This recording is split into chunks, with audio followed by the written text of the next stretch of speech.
안녕하세요. 복된 안식일에 이렇게 자리를 채워주신 여러분께 하나님께서 복 많이 주시기를 바랍니다. 이 안식일 시간에 자리가 너무 많이 비어서 볼 때 좀 안타까운 마음도 있지만 그런데 일찍 오신 분들과 지각하신 분들이 있잖아요. 근데 항상 지각하지 말고 일찍 오란 말은 일찍 오신 분들이 듣습니다. 그리고 정작 들어야 될 사람은 듣지를 못해요. 그게 참 안타까울 때가 있어요. 저도 그러면서 아, 그 이번에 그 말씀하신 목사님 말씀에 안교 시간이 매우 중요하다고 말씀을 해주셨거든요. 근데 저는 이제 나이가 있어가지고 듣기는 참 그 순간은 잘 깨달아요. 근데 돌아서면 잊어버려요. 그리고 무슨 말을 하려 해도 앞말을 하고 나면 뒷말을 잊어버려서 못합니다. 제가 자꾸 웃어서 죄송합니다. 그래가지고 오늘 또 순서를 좀 해달라고 부탁을 하시는데 글쎄요, 제가 너무 부족해서 잘 할 수 있을지 모르겠다고 저 잘하는 분 시키시지요 했다가 그래도 이거는 아닌 것 같다 싶어가지고 그럼 못하더라도 어쨌든 말씀에 순종해서 하겠습니다 하고 나왔습니다. 이 40일 기도 시간은 참 좋았습니다. 정말 온 교인들이 한 사람도 빠짐없이 와서 다 참석했으면 얼마나 좋을까 하는 마음이 새록새록 들었습니다. 정말 안타까운 시간이었습니다. 몇 명 안 되니까. 그렇지만 그 사람들이 제대로 듣고 하나님께 영광을 돌림에 있어서 참 감사합니다.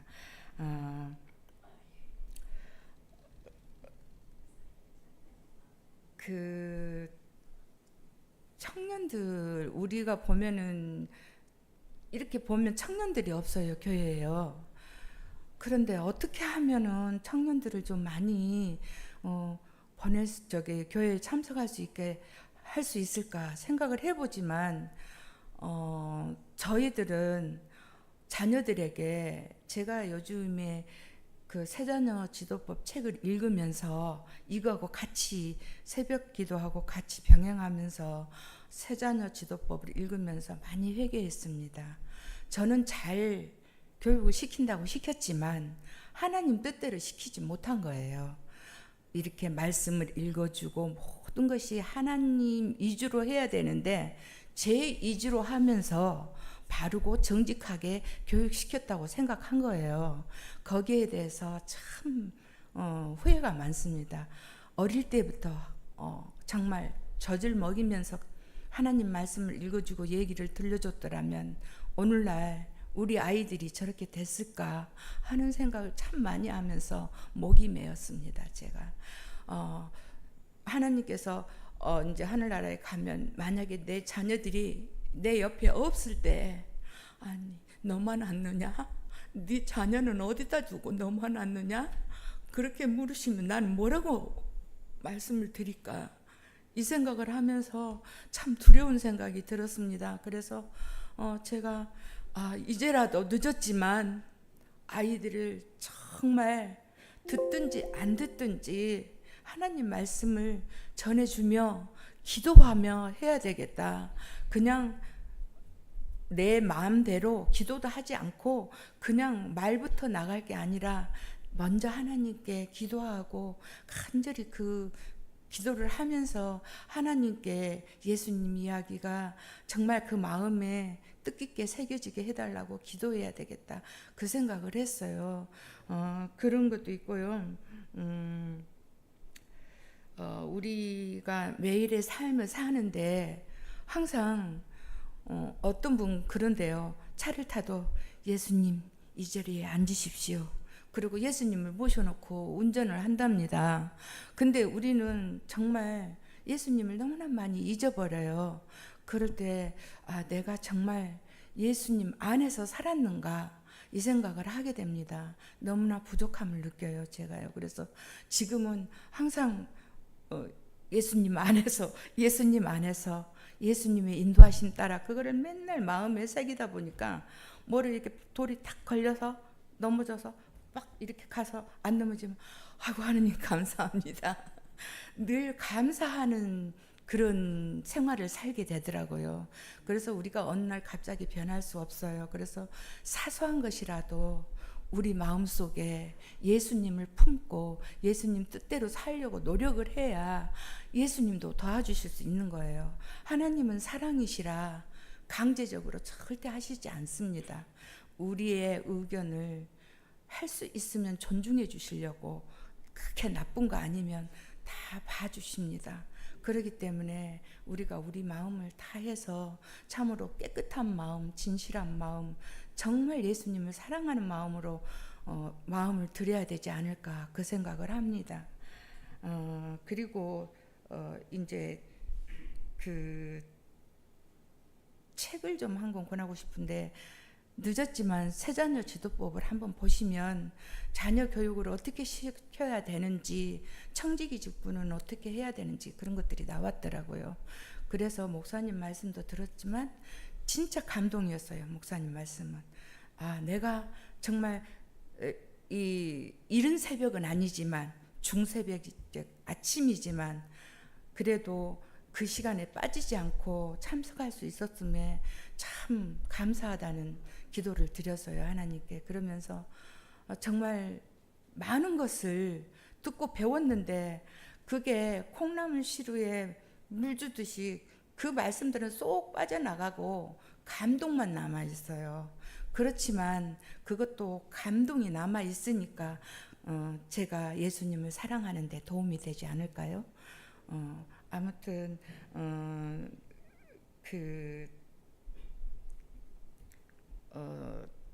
제일 마음에 남은 것이 그 상속 문제에 대해서 얘기를 하실 때 그게 너무 가슴에 와 닿았어요.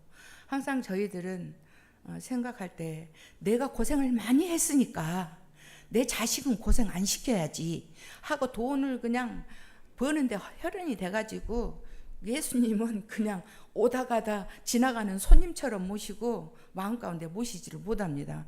그러고 그냥 자기가 자기 가정 일하고 돈 버는 일하고 막 그런 이 세상에서 잘 사는 생각이 항상 세상에 살기 때문에 먼저 들어요. 그렇기 때문에 그 생각 때문에 하나님을 제대로 섬기지를 못한다는 생각이 들어서 제가 정말 제 자녀들에게는 이런 것을 물려주면 안 되겠다 싶어서 이제부터라도 제 자녀들에게 차분하게 청지기직분과 하나님을 섬기는 것을 정말 기도하면서 시키려고 다짐을 했습니다.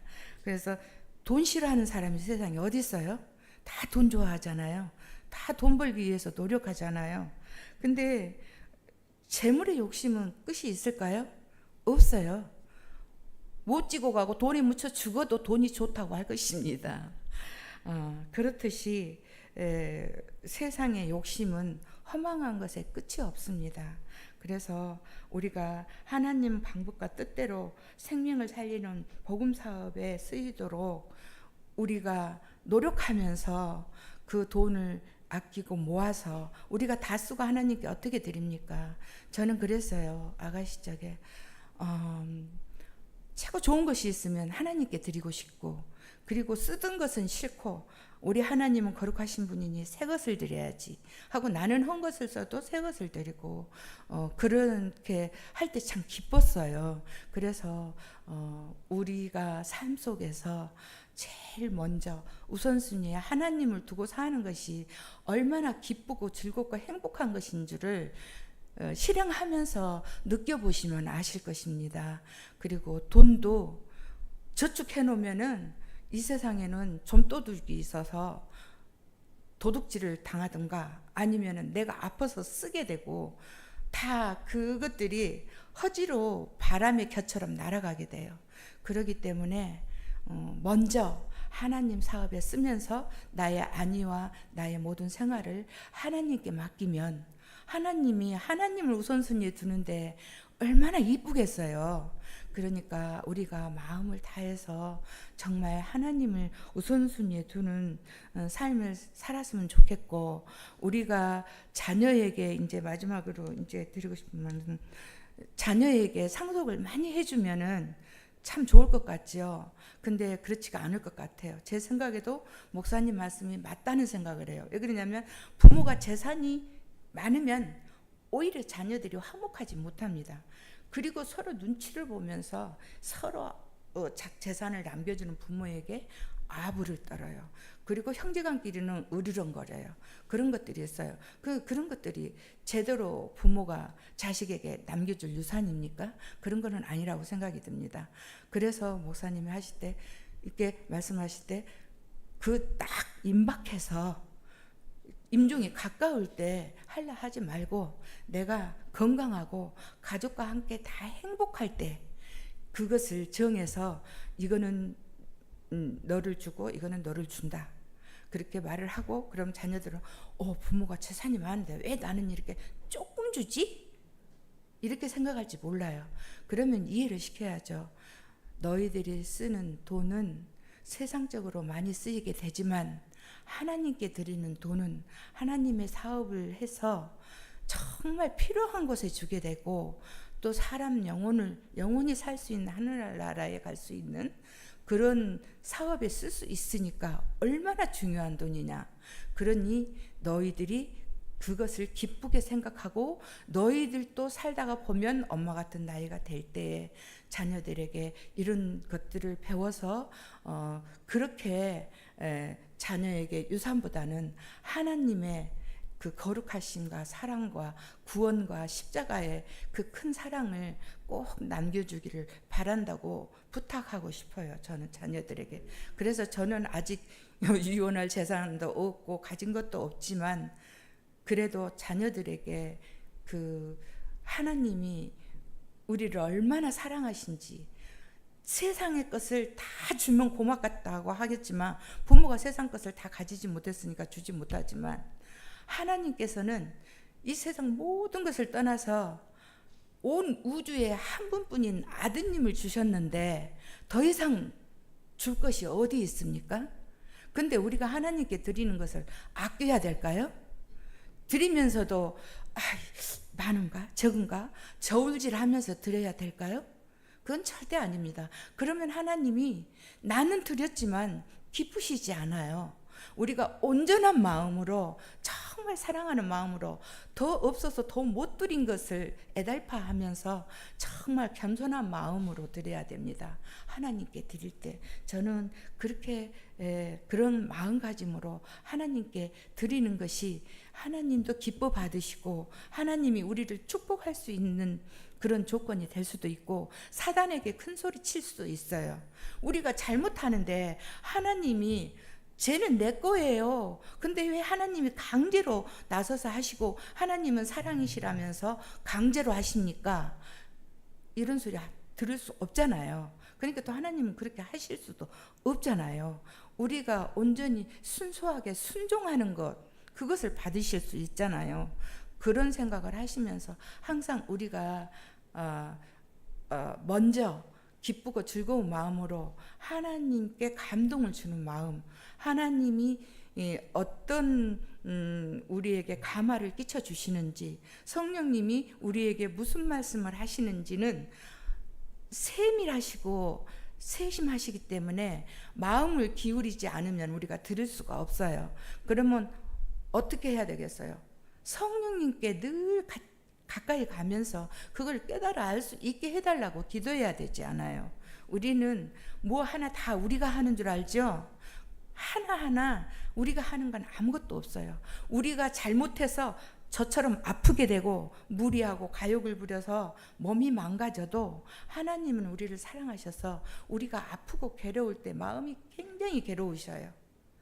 그 마음을 기억하시고 참으로 아버지 하나님께 몸과 마음을 다 하는 우리들이 되었으면 참 좋겠습니다. 그리고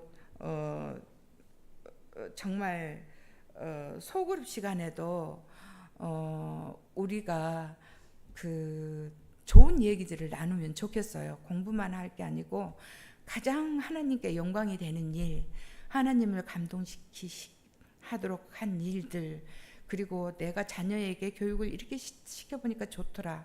서로가 좋은 거를 주고받는 시간도 조금 가졌으면 좋겠어요. 우리는 가정부모 시간이 너무 짧습니다. 그래서 그렇지만은 아무튼 하나님께 영광이 되고 감사하고 찬양할 수 있는 일이라면 무엇이든지 주저하지 않고 할 수 있고, 항상 내 마음속에 성령님이 거하시고 감화 감동이 함께 하셔서 우리가 살아가는데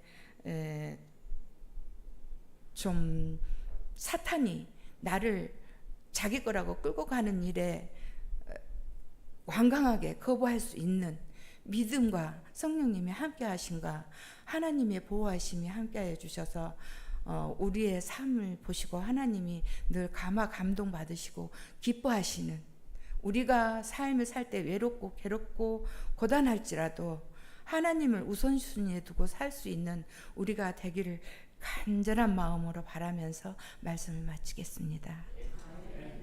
시간이 있으면 하나 짧은 거를 하나 읽을까요? 우리가 품성을 세상에서 다 버리고 가는데 품성을 가지고 갑니다. 우리의 품성이 예수님의 품성을 담지 않으면은 하늘이 천국이라도 지옥입니다. 그렇기 때문에 우리 품성을 고쳐야 됩니다. 그래서 품성에 대해서 한번 들어보시기 바랍니다. 품성. 탈수기 빨래의 구김살. 바쁘다고 그냥 말리면 구김살 그대로 남아있다. 뜨거운 다리미로 다려도 마른 옷은 여전히 주름의 흔적이 남아있다. 정금은 풀무불에서 당금질 되어 나오고 옷의 구김살은 물속에 들어갔다 나와야 펴지고 우리의 모난 성깔은 주님의 품성 닮아야 그리스도인이 된다.